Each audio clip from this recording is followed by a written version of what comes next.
Good afternoon everybody, it's Debi Evans and Rolo is here at the moment, and today I'm dipping into The Secret Adventures of Rolo Book 3, The Dragon's Pram, and this is the beginning of chapter 7. As coincidence would have it, the floppy-haired boy was full of talk of Magna Carta when he came home from school. Because it was the octocentenary, I may have made that word up, but hey listen, it's not bad for a dog. I mean 800th anniversary of the sealing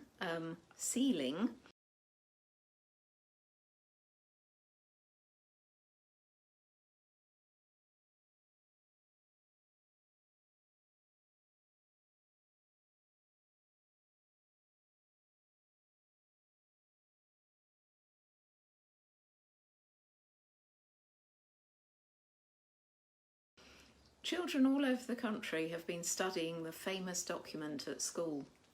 The smiley lady was looking in a telephone book as she half listened to the floppy-haired boy. Sorry love, what was that? Yes, I am listening. It's just that there are some strange noises coming from the water tank in the airing cupboard, and I really need a plumber to investigate what's going on pretty sharpish before the temperature drops and we shall need the heating on every day. Now, what were you saying?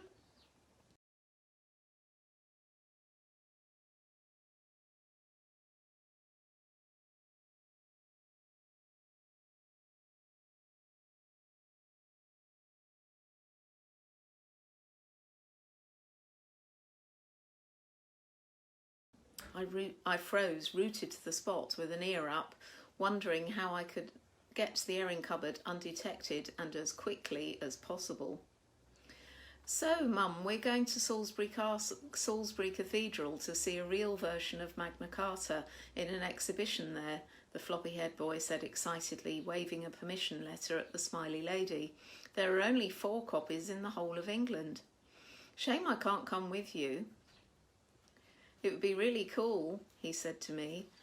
I flipped over on my back for a tummy rub, wishing I could communicate with him like I can other humans when I time travel. My mind was preoccupied with the strange noise in the airing cupboard. Mum, quick, look, Rolo's got a funny expression on his face. Eventually the smiley lady left the house with a rolled yoga mat under her arm, and the floppy-haired boy went out on his skateboard, so at last I had the house to myself. I hoovered the kitchen floor for crumbs and raced up the stairs 2 at a time and flung the airing cupboard door wide open. 2 beady eyes glared at me from within the pile of tea towels, and I heard a strange squawking sound. The egg had hatched. I poked my head into the nest of towels and was rewarded by a nip on my inquisitive nose. Now what was I going to do? It was one thing to hide an immobile egg indoors and quite another to conceal a baby dragon. I had to find a new hiding place pretty quick because I'd seen a note beside the phone to say the plumber was coming tomorrow. Think, Rolo, think. With no time to lose, I gathered up the 4 corners of the tea towel and carried the squirming bundle downstairs and into the kitchen. This time I did drop it in the bucket while I struggled to open the trapdoor, and then I dragged the bucket by carrying its handle in my mouth to the back garage door.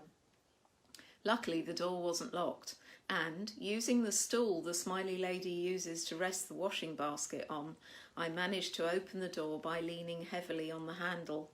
I left the bucket outside whilst I entered the gloom of the garage. I looked about, searching for a safe haven, desperately thinking what to do next with my charge. I spied an old cupboard, no longer useful in the house, and kept in storage for goodness knows what purpose. Surely no one would be looking in there. I found some empty sacks, some earthy compost, and old curtains used to cover the furniture when the interior of the house was being decorated. So I set to work making a temporary dragon shelter, and then thought perhaps the hatchling was hungry, and that's why it was making funny noises from within the bucket. For now, though, I went back into the garden and found the tray of a flower pot that had collected rainwater, and I tipped the tiny dragon out so he could have a drink. When he had had his fill, he started hopping about the rotary washing line, which gave me a chance to have a better look at him. I assumed it was a him. He kept cheeping at me and trying to follow me, waddling like a duckling and waggling his newly hatched wings, which didn't quite open yet and resembled a folded umbrella. I was surprised to see that he was pale in colour, white in fact. I'd expected him to be red, like Ridian. I eventually coaxed him back into the bucket, then carried it again by the handle into the open garage. I tipped the dragon into the cupboard and shut the door quickly. "I'll be back with food later," I said, and ran back into the house. Scanning the kitchen, there was no food to be seen. I'd have to share my dinner. That's unheard of. Later that evening, when the people were back indoors, the doorbell ringing set me off barking, and the smiley lady tucked me under her arm as she opened the door to admit the plumber. She shut me in the kitchen and escorted him upstairs to show him the airing cupboard. When he came back down about 20 minutes later, he came into the kitchen, scratched his head, removed a pencil stub from behind his ear and proceeded to write a bill for the call-out charge. "I've tightened all the joints and tested the pipes, and the boiler seems to be working fine. You've plenty of hot water. I would say something's been nesting in there by the looks of things, though I couldn't find any mouse droppings, just a few bits of what looks like plaster from the walls. I've cleared the mess up. That'll be £50, please. Don't hesitate to ring if you hear any more strange sounds, but I think it's all fixed." £50? That seems a bit excessive, and he can't have actually done anything other than use a dustpan and brush. I felt a bit guilty and slunk off to my basket. When it was tea time, I wolfed my food down and uncharacteristically ran manically round the kitchen with my mouth full. "Rolo, eat more slowly, you'll get indigestion," scolded the smiley lady. I started scrabbling at the back door. "Oh, you want to go out, do you? Off you go then, that'll teach you for gobbling your food." My mouth was bulging with doggy biscuits. I dropped them in a heap on the path whilst I struggled with the garage door. I picked up the biscuits again and deposited them at the feet of the hungry hatchling. I let him hop around the garage for a bit and then had to shush him back into his little hiding place. He really didn't want to go. "I'll be back as soon as I can," I whispered, and scurried back to the patio door and woofed to let them know to let me back in. We all watched television for a bit. I kept an ear up.